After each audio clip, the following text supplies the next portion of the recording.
ప్రభుత్వ పాఠశాల విద్యార్థులకు ప్రతిభా పురస్కారాలు అందజేశారు. శ్రీ గణేష్ ఫౌండేషన్ ఆధ్వర్యంలో అభినందన సభ ఏర్పాటు చేశారు.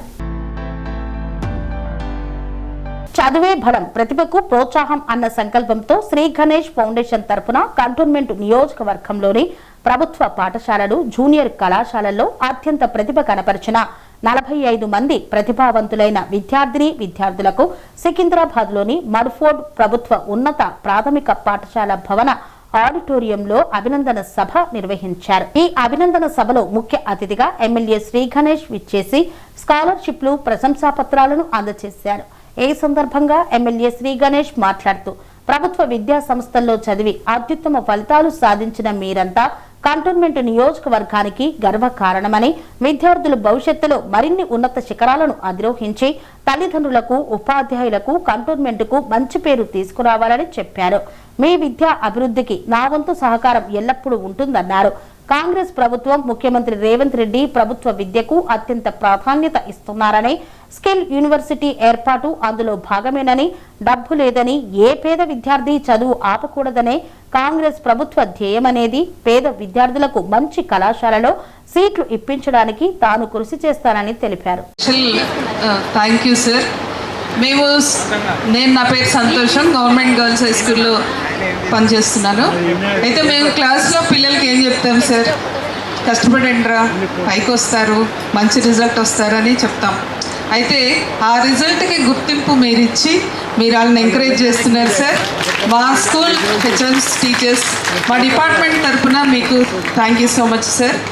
అంతేకాకుండా చాలామంది పిల్లలు 0 స్టేజ్ నుండి స్టార్ట్ అవుతారు సార్. మేము కళ్ళతో చూస్తాం వాళ్ళని. 0 స్టేజ్లో ఉంటారు. చాలా అంటే కొంతమంది వాళ్ళు అంటే మినిమం అవసరాల కోసం పనులకు వెళ్తుంటారు. అరే పని చేసుకున్న తర్వాత చేసుకోండి, ముందు స్కూల్కి రండి, మీకు మార్క్స్ రాకపోయినా పర్లేదు, మీకు ఒక మంచి డిసిప్లిన్ వస్తుంది అని మేము వాళ్ళని ఎంకరేజ్ చేస్తాం. చాలామంది ఏంటంటే ఆబ్సెంట్ అయితే వాళ్ళని స్కూల్లో నుండి రానియకుండా వెళ్ళి పంపించేద్దాము లేదా అలా అనుకుంటారు. కానీ మేము గవర్నమెంట్ స్కూల్ అలా చేయం. ఈ ఆబ్సెంట్ అయినా సరే మీరు ఏదో రూపంలో స్కూల్కి రండి, కనీసం డిసిప్లిన్ వస్తే మంచి బిడ్డలుగా సొసైటీలో మంచిగా ఉంటారని చెప్తాం. అయితే మీరిచ్చే ఈ స్కాలర్షిప్ సార్ పిల్లలకి ఎంత ఎంకరేజ్మెంట్ అంటే వాళ్ళ లైఫ్ టైంలో గుర్తుండే ఒక మంచి విషయం ఇది. తర్వాత నాకు సుంతే శతకంలో ఒక పద్యం గుర్తొస్తుంది. పుత్రోత్సవంబు తండ్రికి పుట్టదని ఒక ఉంటుంది. తండ్రికే కాదు, పేరెంట్స్ అని మనం అప్డేట్ చేసుకుందాం. వాళ్ళు పుట్టినప్పుడు కంటే ఇలాంటివి చూసినప్పుడు వాళ్ళు అసలు తనివి తీరా ఆనందిస్తారు. పేరెంట్స్ ముందు చేయడం మీరు ఇంకా మాకు గర్వకారణం సార్. మీరు विद्यार्थियों को मेरा नमस्कार। मैं GVHS बोयिनपल्ली स्कूल से आई हूँ, न्यू बोयिनपल्ली स्कूल से, और मुझे 500 में से 554 मार्क्स आए थे। और मेरा स्कूल एक गवर्नमेंट स्कूल है। तो सब लोग कहते हैं कि गवर्नमेंट स्कूल में उतने अच्छे से नहीं देखते हैं, टीचर्स अच्छे से नहीं पढ़ाते हैं, पर सच बताऊं तो गवर्नमेंट स्कूल के टीचर बहुत अच्छे होते हैं। वो हमेशा हमारा सपोर्ट करते हैं और हमें आगे बढ़कर कुछ बनकर वापस इस स्कूल में आकर मिलने की बात करते हैं। और हमारे बेस्ट टीचर्स के साथ यहाँ पर हमारे MLA हैं जो हमें कैश प्राइज़ और सर्टिफिकेट देकर हमें प्रोत्साहित कर रहे हैं और आगे बढ़ने के लिए बोल रहे हैं। इसलिए मैं उनका बहुत धन्यवाद करना चाहूँगी। Thank you. Also school topper. Last month Sri Ganesh sir మా స్కూల్కి విజిట్ అయినారు. ప్రైమరీ కన్స్ట్రక్షన్ కోసం మా సీనియర్స్ తోటి ప్లాన్ ఓపెన్ చేయించినారు. స్కూల్కి కావాల్సిన నీడ్స్ ఇంకా నెసెసరీస్ ఏమైతున్నాయో స్టూడెంట్స్గా మేము అందులో చదివినందుకు మేము ఏం పే చేసినామో మాతోనే తెలుసుకోవాలని మాతో ఇంటరాక్ట్ అయ్యి మాకు కావాల్సిన నీడ్స్ తెలుసుకున్నారు. Thank you sir. సార్ చెప్పినట్టుగానే తొందరగానే కన్స్ట్రక్షన్ స్టార్ట్ అవుతుంది అన్నట్టుగా మార్చ్లో కన్స్ట్రక్షన్ అవుతుంది. అది మా జూనియర్స్కి ఎంతో హెల్ప్ అవుతుంది. Thank you sir. నేను డాక్టర్ అమ్మ జూనియర్ కాలేజ్లో చదువుతున్నాను. నాకు 968 మార్క్స్ వచ్చాయి. నేను చిన్న ఉన్నప్పటి నుంచి ప్రభుత్వ స్కూల్లో కాలేజ్లోనే చదువుతున్నాను. మేము ముగ్గురం గర్ల్స్ అనమాట. మా డాడీ ఇంకా స్టిల్ స్ట్రగుల్ అవుతూ మమ్మల్ని చదివిస్తున్నారు. అండ్ బుక్స్కి, ఫీజ్కి అన్నిటికీ మా డాడీయే చూసుకుంటున్నారు. అండ్ ఇలాంటి స్కాలర్షిప్స్ కోసం I'm waiting for it. And ఇది కేవలం డబ్బు కాదు సార్, మీరు మా పైన పెట్టుకున్న నమ్మకం. Thank you sir. మీరు ఎప్పుడు చెప్పే మాట చదివే మా బలం అని, మేము అది నిలబెట్టుకుంటాం. అండ్ కాంటైన్మెంట్ వల్ల నేను ఇంకా పెద్ద చదువులు చదివి ఇంకా మంచి చదువుతానికి మాటిస్తున్నాను. అండ్ ఇక్కడ మా లెక్చరర్స్ అందరికీ నేను, మా డాక్టర్ ఎంఆర్ఎంఓ కాలేజ్ లెక్చరర్స్ అందరికీ నేను థ్యాంక్ యూ చెప్తున్నాను. I'm very glad and honoured. And thank you daddy. ముగ్గురు ఆడపిల్లలైనా నువ్వు ఈ రోజుకి మమ్మల్ని చదివిస్తున్నావు.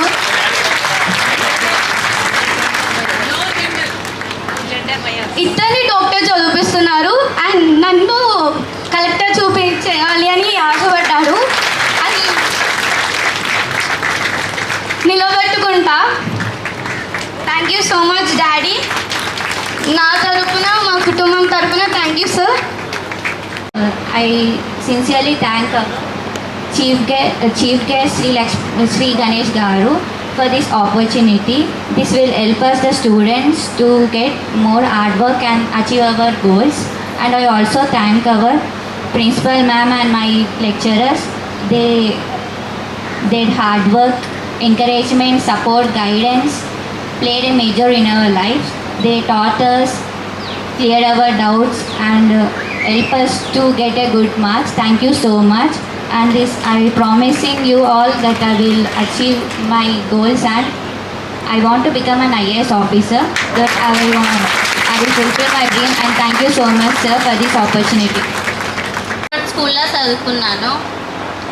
నాకు ఈ అవకాశం ఇచ్చినందుకు అందరి పెద్దలకి చాలా ధన్యవాదాలు. వేదిక మీద ఉన్న శ్రీ గణేష్ సార్కి చాలా ధన్యవాదాలు మాకు ఇచ్చిన స్కాలర్షిప్ కోసం. దీనివల్ల మాకు చాలా అవకాశాలను తీర్చుకుంటాం. మా పేరెంట్స్ ఒక లేబర్ పని చేస్తారు. సార్ ఇచ్చిన స్కాలర్షిప్ తోటి మేము ఏమైనా మంచి పని చేయాలని కోరుకుంటున్నాం. Thank you.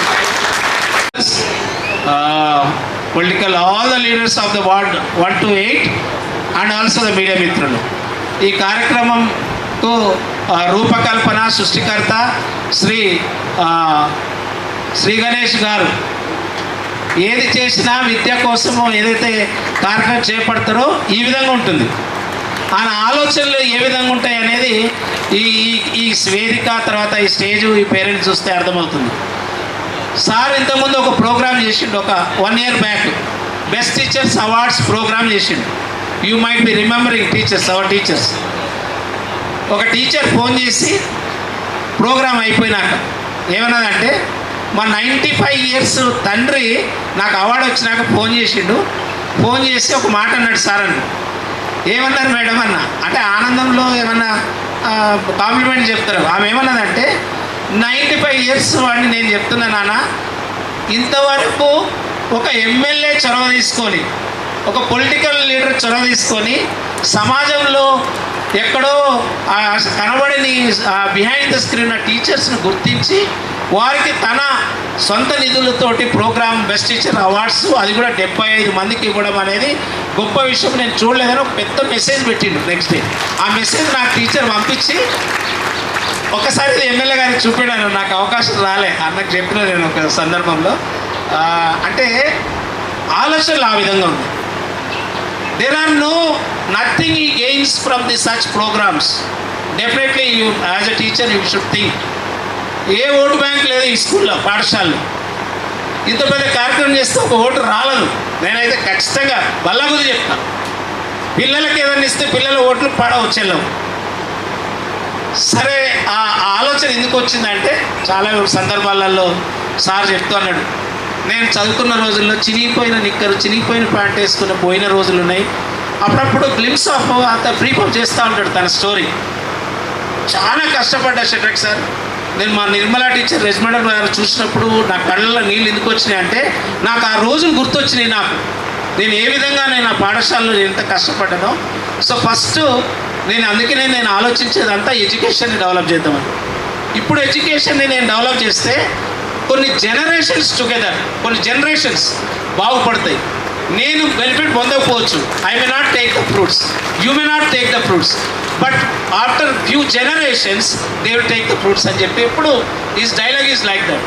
అంటే నెక్స్ట్ జనరేషన్ ఉద్దేశంతో ఈ కార్యక్రమాన్ని నిర్వహిస్తున్నటువంటి కర్త కర్మ క్రియ అయినటువంటి శ్రీ గణేష్ సార్ గారికి, వేదిక మీద ఉన్నటువంటి పెద్దలకు, వేదిక ముందు ఉన్నటువంటి పెద్దలకు, మరియు ఉపాధ్యాయులకు, విద్యార్థులందరికీ కూడా శుభాభినందనలు. సాధారణంగా ఒక పొలిటికల్ లీడరు లేదా ఒక ఎమ్మెల్యే వాళ్ళ ఆలోచన విధానం ఎట్లా ఉంటుందంటే మిగతా డిపార్ట్మెంట్లతో సంబంధాలు పెట్టుకుంటారు ఎక్కువ. అదే టీచర్స్కి సంబంధించి కానీ విద్యకు సంబంధించినటువంటి డిపార్ట్మెంట్తో సాధారణంగా వాళ్ళ జోలికి పోరు. ఎందుకంటే పోగానే టీచర్స్ మాకు ఈ సమస్యలు ఉన్నాయి, ఆ సమస్యలు ఉన్నాయి, ఇన్ని సమస్యలు ఉన్నాయి, ఈ సమస్యలు తీరుస్తారా, ఇన్ని సమస్యలు మమ్మల్ని అడిగితే మా సమస్యలే చాలా ఉంటాయి అని చెప్పేసి జనరల్గా మా జోలికి ఎవరు రారు. మమ్మల్ని పట్టించుకోవడానికి కూడా చాలా తక్కువ సందర్భాల్లో ఆలోచిస్తారు. కానీ నేను ఇక్కడికి ఈ హైదరాబాద్ డిస్టిక్ వచ్చిన తర్వాత మొట్టమొదటి నేను గమనించింది ఏంటంటే సార్ అందరినీ పిలిచి సమస్యలు ఎక్కడ చెప్తారో అనేటటువంటి పారిపోయేటటువంటి పరిస్థితిలో ఉన్నటువంటి ఎమ్మెల్యేలు కూడా ఇక్కడ ఉన్నటువంటి మన సార్ ఏం చేసినట్టే మీరు అందరు రండి, మీకు ఏం సమస్యలు ఉన్నాయో అని చెప్పేసి ఒక కాగితం ఇచ్చి మీకు ఉన్నటువంటి సమస్యలన్నీ కూడా రాయించండి, రాసి నాకు ఇవ్వండి, నేను వాటి ఫాలోఅప్ చేస్తాను. ఆ సమస్యలు తీర్చడానికి నేను సాధ్యమైనంత వరకు ప్రయత్నం చేశా. అవసరమైతే గవర్నమెంట్తో కొట్లాడైనా సరే నా కాన్స్టిట్యూన్సీలో ఉన్నటువంటి సమస్యలు మొత్తం తీర్చడానికి నేను ప్రయత్నం చేశాను అని చెప్పేసి మమ్మల్ని అందరినీ పిలిపించి 1 గంట 2 గంటల సేపు మాట్లాడి మా దగ్గర నుంచి సమస్యలు తీసుకున్నాడు. సో ఇట్లాంటి ఎమ్మెల్యే నేను చూడలేదండి. దాదాపు 30 years ఆఫ్ సర్వీస్లో నేను చాలా జిల్లాల్లో పనిచేసిన, మండలాల్లో పనిచేసిన ఎమ్మెల్యేలతో కూడా పర్సనల్ రిలేషన్స్ ఉన్నాయి. కానీ ఎవరు కూడా మీకు ఏం సమస్య ఉంది, మీకు ఎవరైనా సమస్య తీర్చాలని చెప్పి అడిగిన వాళ్ళైతే ఎవరు లేరు. నీ పర్సనల్ ఏమైనా సమస్య ఉంటే చెప్పరాదు, నేను చూసుకుంటా అంటారు. అంతేగాని పాఠశాలకు సంబంధించి ఏమైనా సమస్యలు ఉన్నాయని పట్టించుకుంటారనేటువంటి ఎమ్మెల్యేలు చాలా అరుదుగా కనిపిస్తారు. We are very much thankful to you sir. So ఈ విషయంలో మాకు మిమ్మల్ని చాలా అభినందించాలి. ఎందుకంటే మా టీచర్లందరూ కూడా తెలుసు, బయట నుంచి అంటే ఇక్కడ హైదరాబాద్ పనిచేసే వాళ్ళకి ఎవరు, బయట పనిచేసే వాళ్ళకి మాకు తెలుస్తుంటుంది. ఎవరు కూడా మమ్మల్ని పట్టించుకోరు. లేకపోతే టీచర్లు ఏముంది ఏదో అడుగుతూనే ఉంటారు, వాళ్ళకి ఏం పర్లేదు అడుగుతూనే ఉంటారు అన్నట్టు ఉంటుంది అది. సో ఆ పరిస్థితి నుంచి కూడా మా పిల్లల్ని, మా పేరెంట్స్ ఉద్దేశించి మీ అభిప్రాయం ఏంది, మీ ఆలోచనలు ఏంది దయచేసి చెప్పవలసిందిగా కోరుతున్నాను. Thank you sir.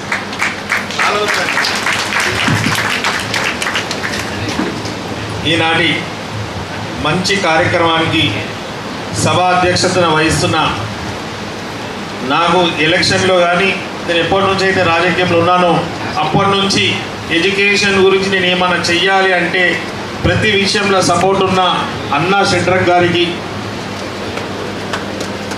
Deputy EO Vishnuvardhan గారికి, గెస్ట్ హెచ్ఎం సుప్రజ మేడం గారికి, హెచ్ఎం రామలింగారెడ్డి గారికి, వేదిక పైన ఉన్న మిగతా స్కూల్ స్టాఫ్కి, టీచర్స్కి, లెక్చరర్స్కి, కాంగ్రెస్ సీనియర్ నాయకులైన జంపాన ప్రతాపన్న గారికి, రాజేష్ యాదవ్ గారికి,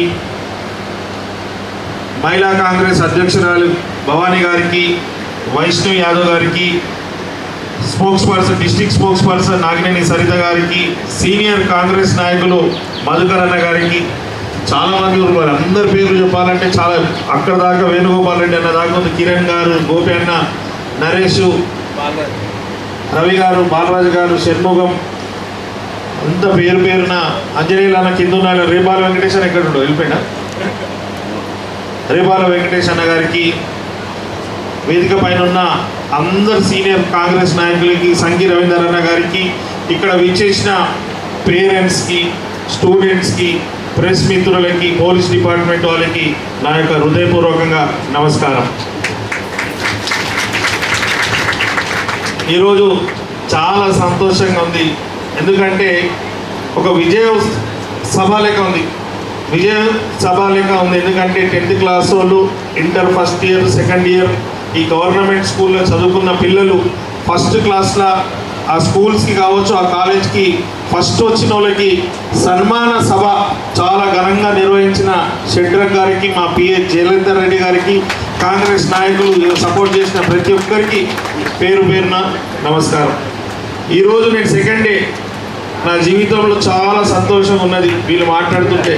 ఫస్ట్ రోజు నేను పర్సనల్గా సర్వీసెస్ చేయడానికి వచ్చినప్పుడు 2009లో లయన్స్ క్లబ్ ద్వారా నేను మెగా హెల్త్ క్యాంప్ పెట్టి కంటి చూపుల గురించి ఐ హాస్పిటల్ నుంచి వాళ్ళకు ట్రీట్మెంట్లు చేపించి వాళ్ళకు నేను ఏ రోజైతే పేదలకి కంటెద్దాలు ఇచ్చిన వృద్ధులకి వారు ఆ రోజు నాకు ఇచ్చిన ఆశీర్వాదం, వారి ముఖాల సంతోషం చూసినాక తర్వాత ఈరోజే నేను ఎమ్మెల్యే అయినా కూడా సంతోషం రాలే, కానీ ఈరోజు బాగా సంతోషంగా ఉన్నా.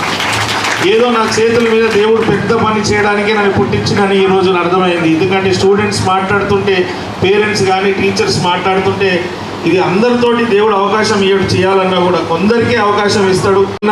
మా టీం మెంబర్స్ ఎవరైతే కాంగ్రెస్ నాయకులందరూ నేను గెలవడానికి నేను ప్రజల దగ్గరికి వెళ్ళి ఓటేపించి వాళ్ళతో కన్విన్స్ చేసిన ప్రతి ఒక్క కాంగ్రెస్ నాయకులకి, కార్యకర్తలకి హృదయపూర్వకంగా ధన్యవాదాలు పెడుతున్నాను. ఇందాక నిన్న జయవర్ధన్ చెప్పినట్టు నిన్న కూడా జేసీఐ తరఫున పిల్లలు చదువుకున్న గవర్నమెంట్ స్కూల్లో చదువుకున్న పిల్లలకి ప్రోత్సహించడానికి వాళ్ళు కూడా స్కాలర్షిప్స్ అవార్డ్స్ ఇచ్చారు. ఆ ఒక సభలో మాట్లాడే అవకాశం ఇచ్చినప్పుడు నేను మాట్లాడిన విషయం వారు చెప్పారు. వారు చెప్పడం అంటే నేను కూడా జీవితంలో ఇక్కడ దాకా ఇక్కడ వేదిక మీద ఉన్న వాళ్ళందరూ వచ్చినంటే ఒక సింగిల్ డేలో రాలే, అందరికీ సంవత్సరాలు పట్టిన తర్వాత కూడా మనం మంచి పని చేస్తే మళ్ళీ అవకాశం వస్తుంది, మంచి పని చేయకుంటే ఎవరికి అవకాశం రాదు. కాబట్టి సక్సెస్ అయినాక కూడా దాని మీద నిరంతరం అదే క్రమశిక్షణతో ఉంటేనే రిజల్ట్స్ వస్తుంది. సక్సెస్ అయిపోయినామని ఇంట్లో పండుకొని పని చేయకుంటే ఎవరి జీవితమైనా మళ్ళీ ముందుకు పోదు, అక్కడికి ఆగిపోతుంది. కాబట్టి ఆగకుండా నిరంతరం ముందుకు పోవాలంటే మన కృషి అనేది కంప్లీట్గా ఉండాల్సిందే. గవర్నమెంట్ స్కూల్లో చదువుకున్నాం కదా, ప్రైవేట్ స్కూల్లో మంచి శిక్షణ ఇస్తారు, వాళ్ళకి కావాల్సిన సదుపాయాలన్నీ ఉంటాయి, సక్సెస్ అవుతుందని కొంతమంది అనుకుంటారు.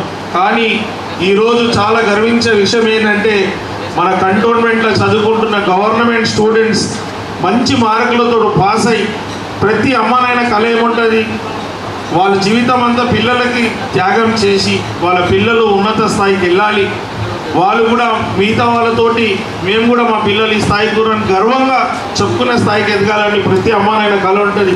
అలాంటి కళనే ఇప్పుడే మన క్రిస్టినా వచ్చినప్పుడు 3 బిడ్డలు మేము, మా తండ్రి ఎంతో కష్టపడి మాకు చదివిస్తుంటూ నేను డాక్టర్లు, నేను ఐఏఎస్ కావాలని వారు చెప్పడం అంటే ప్రతి అమ్మానైనా తన పిల్లలు డాక్టర్లు, ఐఏఎస్లు, ఇంజనీర్లు, ఐపీఎస్ కావాలనుకుంటారు. అలాంటి వాళ్ళు ఎవరైనా అనుకోని ఆశ పెట్టుకొని కావాలనుకున్న వాళ్ళకి సపోర్ట్ లేకుంటే ఎవరు సక్సెస్ కారు. కాబట్టి నా వంతు ఈ శ్రీ గణేష్ ఫౌండేషన్ ద్వారా గత ఎన్నో సంవత్సరాల నుంచి నేను ఏదో సర్వీసెస్ చేశాను. ఈరోజు మొదటిసారి నేను ఈ స్కాలర్షిప్స్ అనేది ఇవ్వడం, ఈ అవార్డ్స్ ఇవ్వడం ముఖ్య ఉద్దేశం ఏంటంటే గవర్నమెంట్ స్కూల్లో చదువుకున్న పిల్లల దగ్గర ఎక్కువ శాతం పేరెంట్స్ పేదవాళ్ళే ఉంటారు, వాళ్ళకు సదుపాయాలు ఉండవు. మిగతా వాళ్ళతో కంపేర్ చేస్తే వాళ్ళకు స్టేషనరీ ఐటమ్స్ కూడా తక్కువనే, కాంపిటేటివ్ పరీక్షలకు కావాల్సిన పుస్తకాలు, ఇన్ఫర్మేషన్స్ కూడా వాళ్ళకు ఉండదు. కాబట్టి అలా అనుకున్న వాళ్ళు ఎవ్వరు కూడా నిరాశకు గురి కాకుండా అక్కడే ఆగిపోకుండా ఉండొద్దనే ఆలోచనతోటే ప్రతి ఒక్కరు సక్సెస్ కావాలని ఈ యొక్క కార్యక్రమం ఏర్పాటు చేయడం. దీని ద్వారా ఇక్కడి నుంచి నేను ఏదైతే సపోర్ట్ చేస్తున్నానో ఇది ఒక ఫైనాన్షియల్ అసిస్టెన్స్ కాదు. నేను మొదటి నుంచి నేను కూడా చూశాను. చిన్నప్పుడు ఇందాక చెప్పినప్పుడు నేను కూడా ఎన్నిసార్లు బాధపడ్డా అంటే లాస్ట్ టైం కూడా చాలాసార్లు మాట్లాడాను. పేద కుటుంబం నుంచి వచ్చాము. భగవంతుడు ఎవరిని భూమి మీద పుట్టిస్తున్నప్పుడు మనకి ఎవరికి తెలియదు ఏ కులంలో పుడుతున్నామా, ఏ మతంలో పుడుతున్నామా, ఏ ప్రాంతంలో పుడుతున్నామా, పేద కుటుంబంలోనా ధనిక కుటుంబంలో మనకు తెలియదు. సృష్టి ధర్మం వారు పుట్టిస్తారు, ఎక్కడ పుట్టిస్తే అక్కడ పుట్టాలి. వారు ఒక రోజు ఎండ్ అంటే ఆ రోజు ఎండ్ అవుతుంది. పుట్టిన తర్వాత చనిపోయే వారికి ప్రతిదీ మన చేతిలోనే ఉంటుంది. సక్సెస్ అనేది ఎవరు సొంతం కాదు, మన టాలెంటు, మన కష్టము, మన డిసిప్లిన్ తోటే సక్సెస్ వస్తుంది. కాబట్టి అరే వాళ్ళు ధనిక కుటుంబంలో పుట్టిరు కదా వాళ్ళకే వస్తుంది, వాళ్ళు ఉన్నత కులంలో పుట్టిరు కదా వాళ్ళకే సక్సెస్ వస్తుంది అనుకోవడం తప్పు. నేను ఎప్పుడు కూడా చిన్నప్పటి నుంచి వేదిక ద్వారా అందరికీ చెప్తున్నా, ఇక్కడ ఉన్న వాళ్ళకి నేను ధైర్యంతో ముందుకు వచ్చాను కాబట్టి సక్సెస్ అయినా. ధైర్యమే అందరికీ ఫస్ట్ బలం. చాలామంది మన జీవితంలో కన్ఫ్యూజ్ చేస్తారు, నువ్వు ఇది కావు అది కావు అంటే మనకు నమ్మకం ఉండాలి మనం ఏమవుతామని. మనకే నమ్మకం లేకుంటే మనం ఏమి కాము. కాబట్టి మన నమ్మకం ఖచ్చితంగా మనం అనుకుంది జరుగుతుందని మన నమ్మకం ఉంటేనే ఆ బాటలో పనిచేస్తే దేవుడు ప్రతి ఒక్కరిని ఆశీర్వాదిస్తాడు, ప్రతి ఒక్కరికి సక్సెస్ వస్తుంది. మాటికి ఎవరు పడితే వాళ్ళు క్రిటిసైజ్ చేస్తారు, అరే మీరు డబ్బులు లేవు కదా, మీరు ఇంత ఐఏఎస్ కావాలనుకుంటున్నాం, ఐపీఎస్ కావాలంటే చాలా సంవత్సరాలు పడుతుంది, కష్టమని. ఎవరు అలా అనుకోకండి. మన సంకల్ప బలంగా ఉంటే దేవుడు ఎవరినో ఒకరు పంపిస్తాడు. మా జంపన్న పోటీలో నెగ్గ విధంగా ఉండాలనే ఆలోచన, గొప్ప ఆలోచనతో గౌరవ ముఖ్యమంత్రి రేవంత్ రెడ్డి గారు విద్యకి ఎంత ప్రధాన పాత్ర ఇస్తున్నారో మీకు తెలుసు. నేషనల్ బడ్జెట్లో 4% అయితే మన స్టేట్ బడ్జెట్లో 8% ఇస్తారు ఎడ్యుకేషన్కి ఇచ్చే అంత ఇంపార్టెన్స్. ఎందుకంటే ఏది అయినా జీవితాలు మారాలైనా, కుటుంబాలు మారాలైనా, రాష్ట్రం దేశం మారాలంటే విద్యతోటే మారుతుంది. కాబట్టి చదువుకున్న వాళ్ళు ఎక్కువ ఉంటే డెవలప్మెంట్ కూడా బాగా అవుతుంది, అన్ని విధాల మేలు అవుతుంది. కాబట్టి సమాజానికి మంచిది. కాబట్టి దీనికే ప్రాధాన్యత ఇస్తున్న అదే భాగంలో ఈరోజు శ్రీ గణేష్ ఫౌండేషన్ ద్వారా ఈ యొక్క స్కాలర్షిప్స్ ఇక్కడ నుంచి స్టార్ట్ అయింది. ముందు కూడా అందరికి ఇస్తూ, ఇదే కాకుండా కొంతమంది గవర్నమెంట్ స్కూల్సే కాకుండా ప్రైవేట్ స్కూల్లో కూడా చదువుకోవాలన్న ఆలోచన ఇక్కడికన్నా అక్కడ మెరుగైనది ఉంటుందో, ఇంటికి దగ్గర ఉంటారు. వాళ్ళకి కూడా రానున్న రోజుల్లో వాళ్ళని కూడా ఐడెంటిఫై చేసి అరులైన ప్రతి ఒక్కరికి కూడా బస్తీల నుంచి కూడా తీసుకొని ఇవ్వాలని ఒక ఆలోచన ఉంది. అది త్వరలో అది కూడా చేస్తాం. ఎందుకంటే అందరూ బాగా చదువుకున్నప్పుడే ఉన్నత స్థాయికి వెళ్తారు. కాబట్టి ఉన్నత స్థాయికి వెళ్ళాలని మనసారా భగవంతుని కోరుతున్నారు. కాంగ్రెస్ పార్టీపై నిన్న కేటీఆర్ కొన్ని విమర్శలు చేశారు. మీరు ఇప్పటివరకు ఉప ఎన్నికలలో గెలిచి ఒక్క ఇందిరా మిల్లు కూడా ఇవ్వలేదు, పొంగులేటి గారు మీరు కాంగ్రెస్ తెలంగాణకు పట్టిన దరిద్రం అని చెప్పి దానిపైన ఇప్పుడు విద్య మీద మాట్లాడుతున్నాం. అయినా కానీ వంశీ గారు ఈటీవీ నుంచి మీరు ప్రశ్న ఇచ్చిన జవాబు ఏంటంటే, వారు తెలంగాణ రాష్ట్రం ఏర్పడితే KG to PG అన్నారు. ఎక్కడైనా KG to PG కట్టిర్రా? ఏదైనా విద్యకు ప్రధానం ఇచ్చిర్రా? ఇవ్వలేదు. మరి ఒక విషయం ఏంటంటే, రోజు మన టీవీలలో పేపర్లలో చూస్తున్నాం, స్వయాన చెల్లెని చూడనోడు ఇక్కడ వచ్చి వేరే ఆడబిడ్డలను చూస్తారంటే ఎవరైనా నమ్ముతారా? కల్వకుంట్ల కవిత గారు ఏమన్నది, ఆయనకు బుద్ధి లేదు, ఆయన పిట్టల ద్వారా ఆయన ఒట్టి ట్విట్టర్ టిల్లు ఒట్టి సోషల్ మీడియాలో ఉంటాడు. ఆయన గురించి కూడా మాట్లాడాలన్నా? ఆయన ఎప్పుడైనా మన కంటోన్మెంట్కి వచ్చి మేలు చేసిండా? ఏదైనా పట్టించకుండా ఏది చేయలేదు. నేను ఏం చెప్పుకోవడం ఉంటుంది, నేను ఆయన ఫ్రస్ట్రేషన్లు ఏమేమో మాట్లాడుతుండే. ఎందుకంటే ఇక్కడ జనాలు రాలేదని కంటోన్మెంట్ నుంచి నేను ఆ మీటింగ్కి సనత్ నగర్ నుంచి మల్కాయర్ నుంచి వేరే చోట నుంచి తీసుకొచ్చినందుకు ఆయన ఫ్రస్ట్రేషన్లు ఏమేమి మాట్లాడుతుండో ఆ ఫ్రస్ట్రేషన్ మీరు అందరూ చూసి మీకు అవగాహన ఉంది. రాష్ట్ర ప్రజలు దయచేసి నేను మీకు కూడా చెప్తున్నాను, పదేగా పిట్టల దూర గురించి కానీ వేరే గురించి మాట్లాడడం కాదు, ఆ డ్రామారావు గురించి డ్రామాలు మాట్లాడుతుంటారు. కాబట్టి వాళ్ళ గురించి రాష్ట్ర ప్రజలు 2023లో కాంగ్రెస్ పార్టీకి ఆశీర్వదించారు. దాని తర్వాత ఏ ఎలక్షన్లు అయినా కూడా కాంగ్రెసే గెలుస్తుంది. ఇక బీఆర్ఎస్ పెద్ద మాటలు మాట్లాడారని చెప్తుంటే మీరే కవితమ్మని ఏమన్నది, వీరు అవినీతికి కురుక్కపోయి ఉట్టి తెలంగాణ రాష్ట్రం వస్తే తెలంగాణ ప్రజలు బాగుంటారు అనుకోరు. కానీ ఈ 3 పిల్లర్లు లేక సంతోష్రావు, కేసీఆర్, హరీష్ రావు బాగుపడ్డారు, కేటీఆర్ బాగుపడ్డారు వారు చెప్పడం. దాంతోపాటు ఏంటంటే నిధులంతా తీసుకుపోయి కాళేశ్వరం పెడితే కూలేశ్వరం అయింది. ఎక్కడ చూసినా వాళ్ళతోటి నష్టమైంది. ఏనాడు దీని ప్రధానత ఇవ్వలే. దత్తకు తీసుకుంటాను ఏనాడు ఇటువైపు చూడలే. సిగ్గుండాలి ఆయనకి, కేటీఆర్కి. 50 సార్లు వాళ్ళ అయ్యా అప్ అండ్ డౌన్ ఇక్కడికే ఫామ్ హౌస్కి పోయి అనేక ఇబ్బందులు అయింది ప్రజలకు. ట్రాఫిక్ ఆంక్షలతోటి గంటలు పోలీసులు రోడ్ల మీద ఉంటుండే. వాళ్ళు ఏమైనా ఎలివేటెడ్ కారిడార్ నిర్మించుకోవాలి. మేము మస్తు సార్లు కష్టపడ్డాము, రాలే, వాళ్ళ అదృష్టం బాగుండి వస్తుంటే. నిన్ననే అయినాడు మొగతనం గురించి. మగవాడంటే అట్లుండాలి, పోవాలా, రాగానే 6 నెలలు తీసుకొచ్చిండు, శంకుస్థాపన చేసిండు, ఎవరెవరికైతే ఇవ్వాలి వాళ్ళకంతా పైసలు కట్టిండు. మొగతనం గురించి ఈయన మాట్లాడతా? ఎప్పుడు వచ్చినాము కాదు, దిగిందా లేదా అనే దానికి వారే నిదర్శనం. వచ్చిండు, ఎలివేటెడ్ కారిడార్ డబ్బులు కట్టిండు, అన్నిటి పైసలు నడుస్తుంది. ఎవరెవరైతే భూములు ఇస్తారు వాళ్ళ డబ్బులు కూడా పడుతుంది. వాళ్ళతో 10 సంవత్సరాల్లో ఏంది చేతగాలు, ఇంకేం లేస్తారు, లేచిండు సచ్చిరాలు. చెప్పాలి అశోకన్న. కార్పొరేట్ విద్యా సంస్థలకి ప్రభుత్వ స్కూల్ విద్యార్థులు చాలా ధీటుగా సమాధానం చెప్తున్నారు. అట్లానే కంటోన్మెంట్ నియోజకవర్గంలో వాళ్ళ తల్లిదండ్రులకి ఇంకా యువతకి ఏమైనా మెసేజ్ ఇస్తారు? దయచేసి ఇక్కడ ఉన్న రిపోర్టర్స్ అంతా మా కంటోన్మెంట్ నియోజకవర్గం సంబంధించిన వాళ్ళే. మీరు కూడా బాధ్యత గల వ్యక్తులు. ఏ విధంగా అయితే నేను 2 సంవత్సరాలే వచ్చింది, నాతోటి తోచినంత ఇంతో అంత చేస్తున్నా. కొత్త రాష్ట్రంలో, తెలంగాణ రాష్ట్రంలో 10 సంవత్సరాలు బీఆర్ఎస్ వాళ్ళు పట్టించుకోలే. అందుకే అనేక ఇబ్బందులు మన కంటోన్మెంట్ల రాష్ట్రంలో. నేను అందరికీ చెప్పేది ఏంటంటే, కాంగ్రెస్ ప్రభుత్వం ఉంది, మీ ప్రధాన పాత్ర పోషిద్దాం. అందరు విద్యలో ముందుకు సాగే విధంగా మీరు కూడా చెప్పాలి. మీటింగ్లు అందరు పెట్టుకుంటారు ఏదో నడుస్తుంది అనేసి. ఇప్పుడు ఫంక్షన్ హాల్ ఏం చేస్తారమ్మా, అన్నం చల్లగా కావద్దంటే ఒక నిప్పు పెడతారు చిన్నగా ఫ్లేమ్. అట్లా వీళ్ళు కూడా ఏంటంటే ఎప్పుడు జర గరం ఉండాలనేసి అలా ఫ్లేమ్ పెట్టుకుంటారు. కానీ దావత్ కాగానే ఏమైతే పడేస్తారు. అట్లనే వీళ్ళని కూడా 1-2 గంటల షో ఉంటుంది అంతే. స్కూల్ కాలేజీలో చదువుకొని ఫస్ట్ క్లాస్లో పాస్ అయిన వాళ్ళకి, ఎవరికైతే హయ్యెస్ట్ మార్క్స్ వచ్చిందో వాళ్ళకి ఒక స్కాలర్షిప్లు, వారికి ఒక అవార్డులు ఇవ్వడం జరిగింది.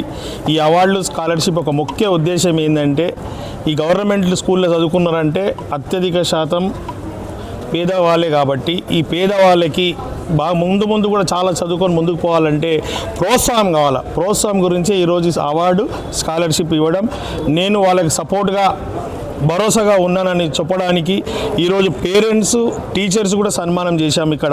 ఎందుకంటే పేరెంట్స్ కూడా ప్రతి ఒక్క అమ్మానాయన కళ తన పిల్లలు ఐఏఎస్లు ఐపీఎస్లు ఉన్నత స్థాయికి వెళ్ళాలి కాబట్టి ఈరోజు ఏదైతే సన్మానం జరిగిందో వాళ్ళకి పెద్ద ప్రోత్సాహం ఇది. వాళ్ళకి ఈ రోజు నుంచి ముందుకు ఎలా వెళ్ళాలని చెప్పడం జరిగింది.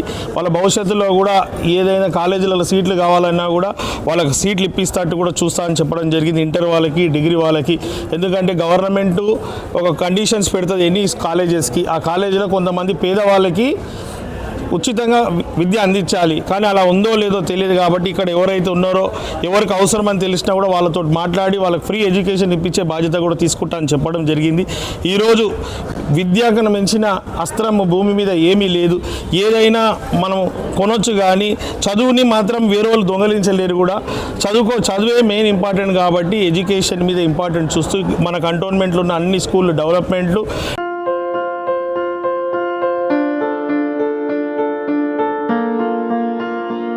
సంస్కృతి, సంప్రదాయం, ప్రేమ, ఆప్యాయత, రాజసం ఉట్టిపడే వేడుకలకు అనువైన ప్రదేశం ఎంఎల్ఎన్ కన్వెన్షన్ హాల్. కని విని ఎరుగని రీతిలో జరిగే మీ ఇంటి కళ్యాణ వైభోగానికి అందమైన కళ్యాణ వేదిక MLN convention hall. MLN convention hall ప్రత్యేకతలు: సువిశాలమైన wedding halls, centralise AC banquet hall మరియు విశాలమైన డైనింగ్ హాల్, వధువరుల కోసం ప్రత్యేక ఏసీ మరియు నాన్ ఏసీ గదులు, నక్షత్రాల వెలుగులో పచ్చని పచ్చికపై పార్టీల కోసం అనువైన గార్డెన్. ఎంఎల్ఎన్ కన్వెన్షన్ లో సీసీటీవీ పర్యవేక్షణతో పూర్తి భద్రత. 2000 వాహనాలు పార్కు చేసేందుకు సువిశాల పార్కింగ్ సౌకర్యం. మీ ఇంట జరిగే అన్ని శుభకార్యాలకు, పెళ్లి, reception, engagement, birthdays, get together, corporate events, ఏ ఇతర శుభకార్యాలకైనా అందమైన వేదిక ఎంఎల్ఎన్ కన్వెన్షన్ హాల్. బుకింగ్ కోసం సంప్రదించండి 7550438888 మరియు 7550428888. మా అడ్రస్ చీర్యాల లక్ష్మీ నరసింహస్వామి దేవాలయం ప్రక్కన, near outer ring road, Keesara junction, Cheeryal గ్రామం, మేడ్చల్ జిల్లా.